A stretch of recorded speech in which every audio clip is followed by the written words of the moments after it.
Bismillahirrahmanirrahim. Assalamualaikum warahmatullahi wabarakatuh. Alhamdulillah, puji dan syukur senantiasa kita panjatkan kepada Allah Subhanahu wa Ta'ala. Begitupun juga salat dan salam semoga tercurah dan terlimpahkan kepada baginda Nabi besar Muhammad Sallallahu Alaihi Wasallam. Teman-teman sekalian, saya tahu teman-teman pasti sudah mendapatkan banyak sekali opini, banyak sekali sudut pandang tentang satu berita ya, tentang berkaitan dengan azan. Tapi bagi saya secara pribadi, saya cuma ingin mengatakan dan menyampaikan sebagian daripada sudut pandang saya juga yang berkaitan dengan kewajiban saya secara pribadi untuk untuk bisa memberikan pemahaman kepada umat muslim pada khususnya ataupun pada yang lain tentang problematika yang seperti ini. Dan kalau saya secara pribadi juga itu sering sekali, bahkan hampir pada semua video-video saya itu, saya mencoba untuk tidak hanya membahas tentang satu berita atau satu hal yang sedang mungkin dibicarakan, tapi saya coba ingin memberikan sebuah pola, sebuah proses yang terjadi pada background, sehingga teman-teman nanti ketika ada situasi apapun itu bisa menggunakan pisau bedah yang sama. Jadi begitu saya mendapatkan berita tentang pengaturan azan itu, yang pertama kali yang saya pikirkan adalah kenapa? Itu sudah pasti. Kenapa ada kebijakan semacam ini? Kok bisa ada kebijakan semacam ini? Karena kalau kita bahas tentang kenapa, kita biasanya akan mendapatkan banyak sekali insight, banyak sekali proses yang kita perlukan untuk membahas lebih dalam tentang sesuatu. Jadi setelah kita memahami faktanya seperti apa, kata-katanya seperti apa, lalu kalau bisa mendapatkan rekamannya, kita mendapatkan satu berita, proses pertama kali yang saya pribadi senang untuk lakukan adalah bertanya, kenapa? Kok dia bisa untuk menelurkan kebijakan semacam ini? Atau kok seseorang itu bisa berbuat yang semacam ini? Karena kita sudah tahu bahwasanya tangan kita, lisan kita itu cuma perpanjangan daripada akal kita dan hati kita. Sekali lagi, bahwasanya lisan dan perbuatan itu cuma perpanjangan daripada akal dan hati. Maka yang saya mau cari adalah apa yang dipikirkan oleh akalnya dan apa yang dirasakan oleh hatinya, apa yang berlangsung di keheningan yang tidak terlihat sehingga menghasilkan sebuah keputusan yang terlihat seperti itu. Itu kalau saya. Nah, maka saya coba-coba untuk berpikir lagi. Misal contoh, teman-teman kalau sering nonton video saya, itu pasti sering mendapatkan saya tuh banyak membahas tentang simbologi. Bukan simbologi, ding. Membahas tentang simbol. Tentang seseorang kalau sudah mencintai sesuatu tuh tanda-tandanya apa? Alamat-alamat orang jatuh cinta tuh apa? Dan salah satu yang paling kuat kan tanda-tandanya adalah simbol. Misalnya, dulu ketika SMP, saya tuh sangat senang baca komik. Ketika saya baca komik, senang otomatis apapun yang berkaitan dengan simbol di komik itu saya pasti senang. Misal, dulu saya baca komik judulnya Neon Genesis Evangelion. Itu satu komik yang ceritanya lumayan bagus, gambarnya juga sangat breakthrough di masanya, dan dia ada satu lambang tuh, satu logo, satu simbol. Simbolnya daun maple setengah terus tulisan di atasnya Nerf. Itu saya sering gambarin simbol itu dan saya sering jadiin itu sebagai sebuah identitas saya juga, karena untuk nunjukin bahwa saya tuh suka dengan komik yang saya baca. Lebih jauh lagi ketika SD, SMP juga. Itu saya punya klub kesukaan basket namanya Chicago Bulls. Ya, semua anak-anak 90-an ya pasti sukanya Chicago Bulls biasanya. Chicago Bulls sama satu lagi adalah Orlando Magic. Itu saya suka, dua klub bola itu. Di catatan-catatan saya, kalau misalnya teman-teman ada di zaman itu dan lihat catatan-catatan saya selalu kemudian gambarin simbol-simbol itu. Chicago Bulls gitu kan, ada bantengnya, terus kemudian Orlando Magic, ada bintang-bintangnya gitu ya.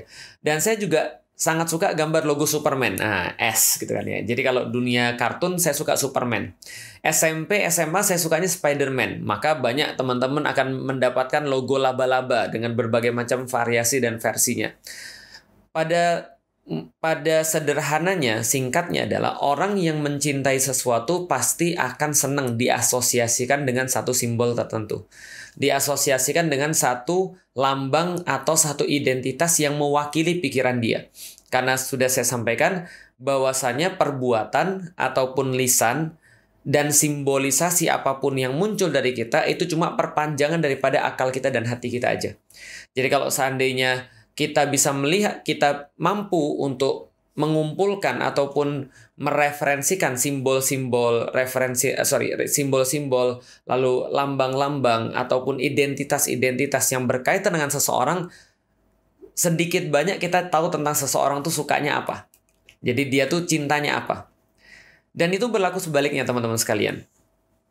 Kalau seseorang tuh nggak suka dengan satu simbol, itu berarti menandakan dia tidak menyukai dengan satu hal tertentu. Atau kalau kita balik, kalau dia dalam hati dan pikirannya sudah tidak menyukai sesuatu, atau dia tidak terlalu senang pada sesuatu itu, atau bahkan membenci sesuatu, maka dia tidak akan pernah mau untuk diasosiasikan dengan simbol-simbol tertentu atau lambang-lambang dan identitas yang muncul daripada hati dan pikiran tadi. Nah, jadi apa yang tidak disukai di dalam hati dan pikiran tadi? Contoh misalnya, nenek saya tuh tinggalnya di Palembang dulu dan dia mengalami penjajahan penjajahan Jepang. Sehingga nenek saya itu tidak suka dengan segala sesuatu yang berbau Jepang. Bahkan nenek saya tuh udah kayak benci, nggak suka banget ketika dia mendengar segala sesuatu yang berbau Jepang. Karena mungkin hatinya dan pikirannya itu sudah kompak. Dan dia nggak suka karena dia pernah merasakan jajahan Belanda dan mendapatkan cerita, mendapatkan mungkin pengalaman dan seterusnya. Sehingga agak kontra dengan saya. Kalau saya suka baca komik, nenek saya nggak mungkin suka baca komik. Saya suka dengan bahasa Jepang tentu saja. Itu kan ya, zaman dulu tuh ya SMP kalau ada orang lagi senang-senangnya Jepang itu, mereka kalau ngangkat telepon tuh bukan halo tapi mosh gitu kan ya. Ya sama kayak zaman sekarang kan ya, para wibu kan gitu kan ya. Selalu pengen untuk diasosiasikan dengan bahasa Jepang gitu kan ya. Kalau misalnya mereka ngomong apa bukan apa tapi nani ya gitu. Misalnya kayak gitu-gitu. Jadi sama, orang nggak suka dengan Jepang itu pasti nggak suka dengan simbol-simbol, identitas, bahasa ataupun segala macam. Itu yang kemarin saya bahas juga ketika dalam bahasan benci Arab. Kalau ada orang yang nggak suka dengan bahasa Arab, nggak suka dengan orang-orang Arab, sebenarnya mereka sedang membenci sesuatu yang mereka asosiasikan senantiasa dengan Arab. Yaitu adalah Islam sebenarnya, misalnya gitu kan ya. Nah, balik lagi pada pembahasan ini, nenek saya tuh nggak suka Jepang karena dia dan segala sesuatu yang berkaitan dengan Jepang karena dia punya pengalaman buruk dan punya persepsi buruk tentang Jepang.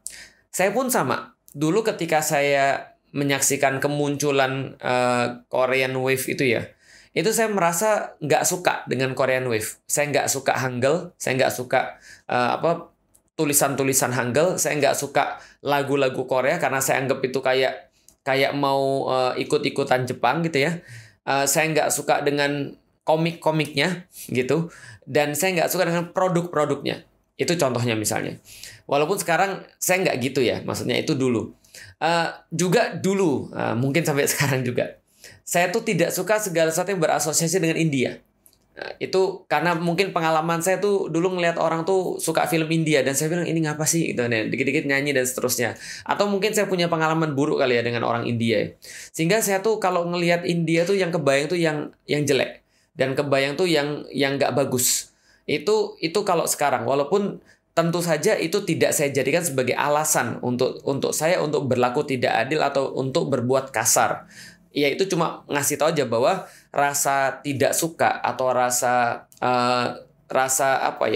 negatif itu bisa mempengaruhi terhadap segala sesuatu yang bersifat simbolisasi ataupun identitas yang berasosiasi dengan hal yang kita nggak suka itu.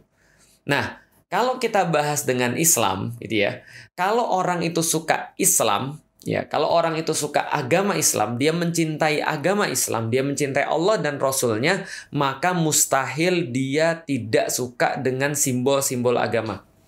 Atau segala sesuatu yang berkaitan dengan agama. Contoh misalnya, nggak mungkin dia akan protes ketika ada maulidan. nggak mungkin ya, kecuali kalau berbeda pendapat ya, nanti kita bahas nanti. Nggak mungkin dia akan protes dengan orang yang sholawatan. Nggak akan dia mengatakan bahwa zikir itu bikin ribut, rame, berisik. Atau dia itu berusaha untuk memberikan sebuah stigmatisasi negatif terhadap azan, gitu ya, yang merupakan simbol di dalam Islam. Kenapa kita katakan azan itu adalah simbol daripada Islam? Kalau kita ngelihat simbol mah banyak. Contoh misalnya ya, kalimat la ilaha illallah Muhammadur Rasulullah itu simbol Islam. Kalau teman-teman nyari ya, sesuatu simbol, kalau orang Kristen disimbolkan salib misalnya.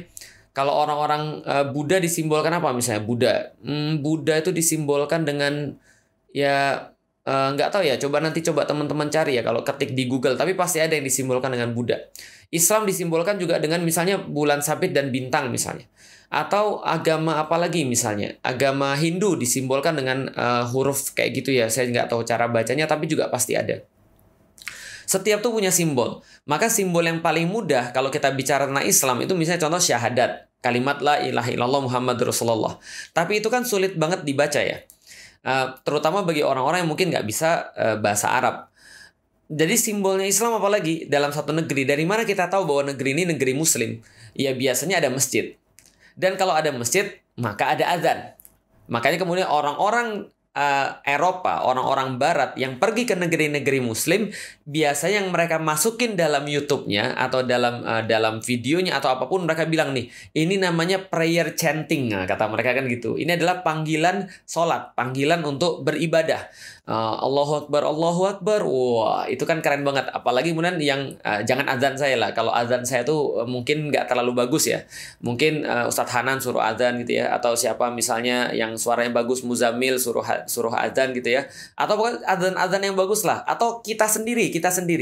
Kalau kita pergi ke Mekah dan Madinah, itu pertama kali saya ke Mekah ke Madinah, itu perlu 3 bulan saya baru bisa move on dari Mekah dan Madinah. Itu padahal saya muslim loh, 3 bulan saya move on dari Mekah dan Madinah. Kenapa? Karena rindu banget dengan suara azan Mekah dan Madinah. Somehow pokoknya itu, pokoknya magical gitu ya. Sehingga saya tuh sampai ngerekamin tuh ketika azan di Mekah. Saya ingat banget, azan di Mekah, saya tungguin. Saya paling suka tuh azan apa? Azan maghrib saya paling suka. Karena buka puasa. Bukan. Pokoknya azan maghrib tuh somehow lebih bagi saya lebih apa ya, lebih sakral. Kenapa? Karena dibarengi dengan pergantian waktu dan pergantian cahaya gitu ya. Jadi saya tuh ngerekamin azan maghrib tuh di Mekah. Terus saya putar-putar lagi.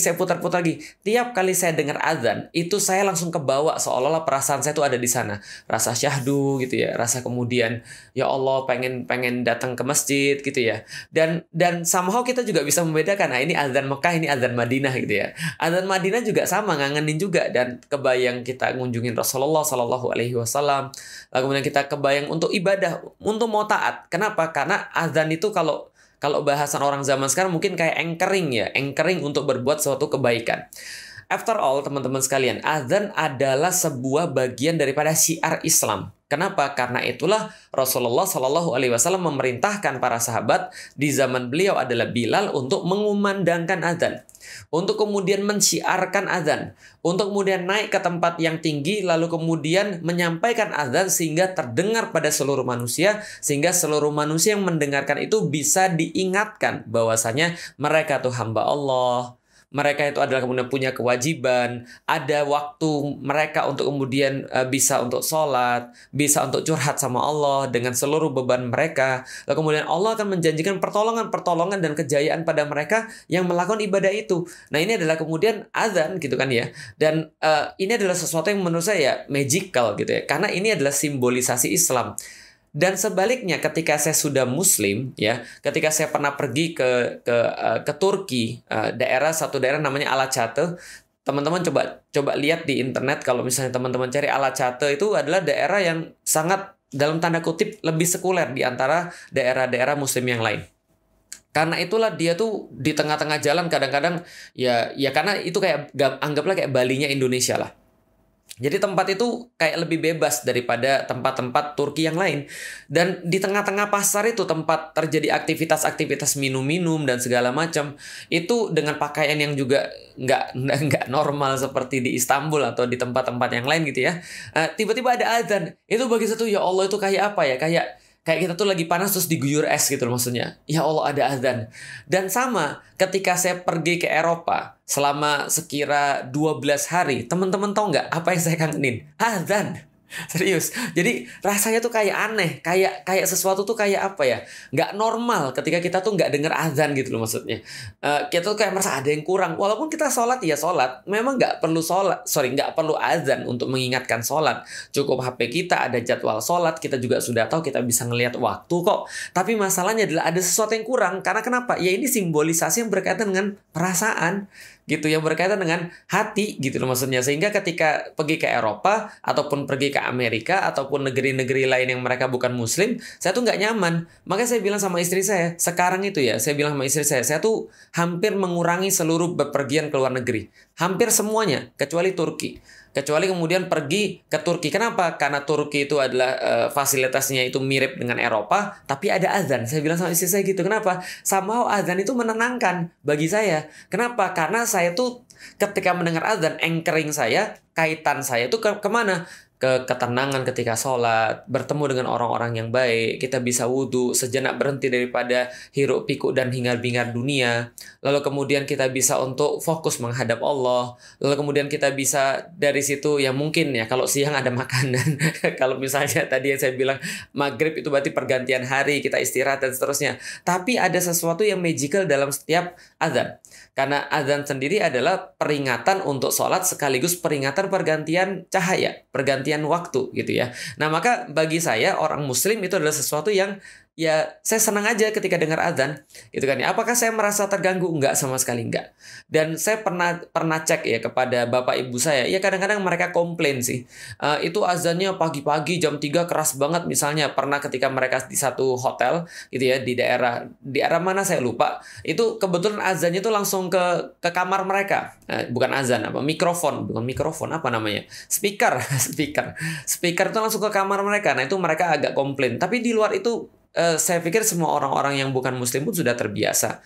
Dan Indonesia merdeka sudah berapa lama? 45 sampai sekarang gitu ya. Dan itu tidak pernah, itu pun dipermasalahkan. Saya pikir, nggak tahu ya, coba nanti cek sejarah. Setahu saya sih nggak pernah dipermasalahkan. Pernah ada dipermasalahkan tentang azan. Yang paling ingat di kepala saya ketika membahas tentang azan, itu adalah ketika azan di Turki diganti dengan bahasa Turki. Pelakunya siapa? Pelakunya juga mengaku muslim. Ya, pelakunya mengaku muslim dan dia juga mengatakan ini buat kebaikan. Ini buat kebaikan. Kenapa? Alasan mereka banyak. Salah satu alasannya adalah karena orang-orang Turki nggak ngerti bahasa Arab.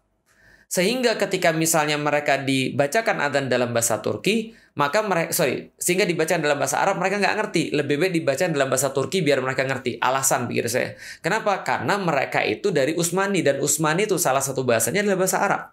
Nah, maka kemudian ini dilarang azan dalam bahasa Arab. Bahkan tidak hanya dilarang, tapi diberikan sanksi yang sangat keras dan sangat fisikal terhadap orang-orang yang masih bersikeras mengumandangkan azan dalam bahasa Arab, bahasa aslinya. Maka dikumandangkan dalam bahasa Turki. Dan itu sangat-sangat ya hilang seluruhnya. Seluruh yang kita katakan tadi hilang semuanya. Nah, itu yang saya ingat tentang masalah azan. Pernah ada orang yang mengaku muslim, lalu kemudian dia berpikir bahwa ini adalah sesuatu yang baik, lantas dia mempermasalahkan yang tidak pernah dipermasalahkan sebelumnya. Kenapa? Wallahualam bishawab, saya nggak tahu. Tapi alasan yang bisa saya pikirkan dari awal ketika saya bilang pada teman-teman sekalian, kenapa kira-kira kalau kita boleh nebak, ya saya kemudian nebak yang tadi. Simbol itu sangat berpengaruh bagi orang-orang yang suka Islam. Dia akan mengisi dirinya, sekelilingnya, rumahnya, anaknya, nama anaknya, buku-buku yang dia baca, semua dengan simbol-simbol yang terasosiasikan dengan Islam. Tapi kalau orang nggak suka, dia pertama kali akan dia jauhkan adalah simbol-simbol ataupun segala macam yang berasosiasikan dengan yang dia nggak suka. Jadi di rumah saya ada nggak simbol-simbol yang terasosiasi dengan India? Nggak ada. Kecuali nasi biryani. Ya itu beda ya urusannya kan. Saya udah bilang saya tuh kan nggak suka, tapi bukan nggak suka sampai benci, enggak. Atau cari di rumah saya misalnya simbol-simbol yang terasosiasikan dengan misalnya apa satanik, nggak ada. Kenapa? Karena saya nggak suka. Atau cari di rumah saya simbol-simbol yang berkaitan dengan rokok misalnya, nggak ada karena saya nggak suka ngerokok, gitu kan ya. Nah artinya kalau seandainya orang itu tidak mau diasosiasikan dengan satu hal tertentu atau sesuatu tuh mulai jadi problem bagi dia, berarti kita bisa menduga ada sesuatu di dalam hati dan pikirannya yang membuat dia untuk ya mempermasalahkan sesuatu itu. Karena bagi orang lain nggak bermasalah, bagi dia bermasalah. Selama berpuluh-puluh tahun nggak ada urusan diurusin tentang desibel azan, lalu kemudian tiba-tiba diurusin. Nah ini berarti pasti ada sesuatu yang membuat orang itu atau sekelompok orang itu atau ya seinstitusi itu untuk mempermasalahkan hal itu. Nah ini yang kemudian matching dengan narasi-narasi selama ini, Islamofobia. Itu aja sih sebenarnya. Bahwasanya kalau seandainya azan itu dikumandangkan itu adalah bentuk intoleransi, kan gitu. Bahwasanya kalau orang muslim menunjukkan identitasnya itu berarti mengancam. Kalau orang-orang muslim itu semakin pintar, mereka semakin berbahaya. Kalau Islam ini diterapkan menjadi sebuah aturan yang lebih luas lagi dalam sektor negara misalnya, ini akan menjadikan negara terpecah belah. Ini narasi-narasi yang matching. Sama kayak pembatasan azan. Kenapa? Narasinya itu sama, narasi Islamofobia. Sehingga siapa kemudian yang menyuarakan begini? Ya pasti orang-orang Islamofobia. Mereka mungkin mengatakan, saya juga muslim kok, saya juga gini, saya juga beriman kok, saya juga sholat kok. Iya, tapi kelakuan-kelakuan yang dilakukan itu tidak menunjukkan kecintaan terhadap Islam. Kan kita udah bahas tadi. Saya sebelum masuk Islam ya, saya nggak suka sama azan juga. Sama, bukan nggak suka ya. Ya azan terserah deh. Tapi nggak mungkin saya mengumandangkan azan dong. Atau nggak mungkin saya kemudian beliin orang speaker untuk azan dong. Nggak mungkin. Karena saya nggak menyukai itu. Itu bukan sesuatu preferensi saya kan gitu maksudnya. Ketika saya belum muslim. Tapi ketika saya sudah muslim, saya udah cerita bagaimana pengaruh azan tuh bagi saya. Bagaimana arti azan tuh bagi saya. Ketika saya sudah masuk Islam. Nah maka itu yang bisa kita duga. Itu pertama. Why? Kenapa kebijakan kayak gini dibuat? Yang kedua, siapa yang paling diuntungkan sih sebenarnya dengan kebijakan kayak gini? Itu yang saya mikirin. Kalau kita pikir nih deh, yang paling diuntungkan siapa sih? Orang-orang muslim, jelas tidak. Orang mereka nggak ada masalah selama ini. Istri saya punya rumah di Pati. Di depannya itu langsung musola. Ini yang nonton ya teman-teman kampung ya. Di depannya tuh langsung musola. Jadi ini rumah ngesot itu sampai musola. Jadi ini rumah istri saya nih. Ini rumah istri saya di kampung nih. Ini mobil saya parkir di sini nih. Ini musola. Bisa dibayangin? Oke, ulangin lagi ya. Ini rumah istri saya nih. Ini rumah istri saya di Pati di kampung. Ini mobil saya parkir. Ini musola. Jadi antum kebayang ketika azan itu di belakangnya itu rumah orang-orang semua juga. Pinggirnya rumah orang, depannya rumah orang, sampingnya rumah orang. Ada nggak yang pernah protes ganggu? Nggak ada. Hampir tiap malam di kampung tuh ada sholawatan. Ada nggak pernah yang merasa teriak? Nggak ada. Saya bingung ini dibesarkan di mana orang-orang yang merasa bahwa azan ini adalah gangguan. Dibesarkan di mana? Apakah dibesarkan di tempat yang benar-benar dulu steril, nggak ada suara sama sekali? Atau nggak pernah ada maulidan misalnya, nggak pernah ada sholawatan misalnya, nggak pernah ada azan gitu, sehingga nggak terbiasa, sehingga merasa ini harus diatur. Dan yang lebih parah lagi adalah ketika kita membahas siapa yang paling diuntungkan, itu ngambil contohnya itu juga. Masya Allah. Ini saya coba menjelaskan dari segi pola pikir lagi ya. Kenapa Lik kamu itu suatu waktu saya tuh lagi pergi ke Turki ya. Saya lagi pergi ke Turki. Lalu ada teman saya nggak mau makan kambing. Jadi ada teman saya muslim, dia nggak mau makan kambing. Katanya kambing tuh bau. Oke. Lalu saya mau menjelaskan dia, meyakinkan dia bahwa kambing tuh enak. Gitu kan, kambing tuh enak. Gimana cara menjelaskan kepada dia supaya kambing tuh enak dan dia mau makan kambing yang benar-benar enak banget kalau di Turki bagi saya. Nih, saya jelasnya begini. Lihat ya, analogi saya gini. Saya dulu bukan muslim, saya bilang gitu. Saya dulu bukan muslim dan saya makan babi. Oh gitu ya Ustaz ya? Iya. Babi itu enak nggak, Ustaz? Babi itu enak banget. Saya nggak bohong dong. Gitu nih. Babi itu enak banget. Oke. Lalu saya bilang sama dia, setelah saya masuk Islam, saya nggak makan babi lagi karena Allah mengharamkan. Dan saya setelah nggak makan babi lagi, saya makan kambing dan saya baru ngeh bahwa yang bisa menggantikan kenikmatan ketika Allah mengharamkan babi, yaitulah kambing. Paham ya analoginya ya? Sehingga dia langsung makan tuh. Karena kenapa? Karena dia bilang, kalau begitu bagi orang-orang yang bukan muslim, mereka tuh makan babi gitu kan misalnya ya. Dan mereka tuh merasa enak ketika makan babi. Berarti ini dari kadar seorang Felix Yeo yang sudah pernah merasakan dua-duanya gitu kan ya. Berarti ini seenak itu. Berarti dia langsung penasarannya bertambah sehingga dia makan kambing. Gitu kan ya. Analogi saya itu menunjukkan sesuatu yang saya samain gitu loh maksudnya. Jadi ini kambing gurihnya sama kayak babi gurihnya ketika saya dulu makan. Paham ya? Nah itu jadi kalau saya mau ngambil analogi itu saya senantiasa akan mengambil sesuatu yang mirip sehingga efeknya juga sama. Oke, kalau gitu bagaimana kemiripan yang pengen diambil?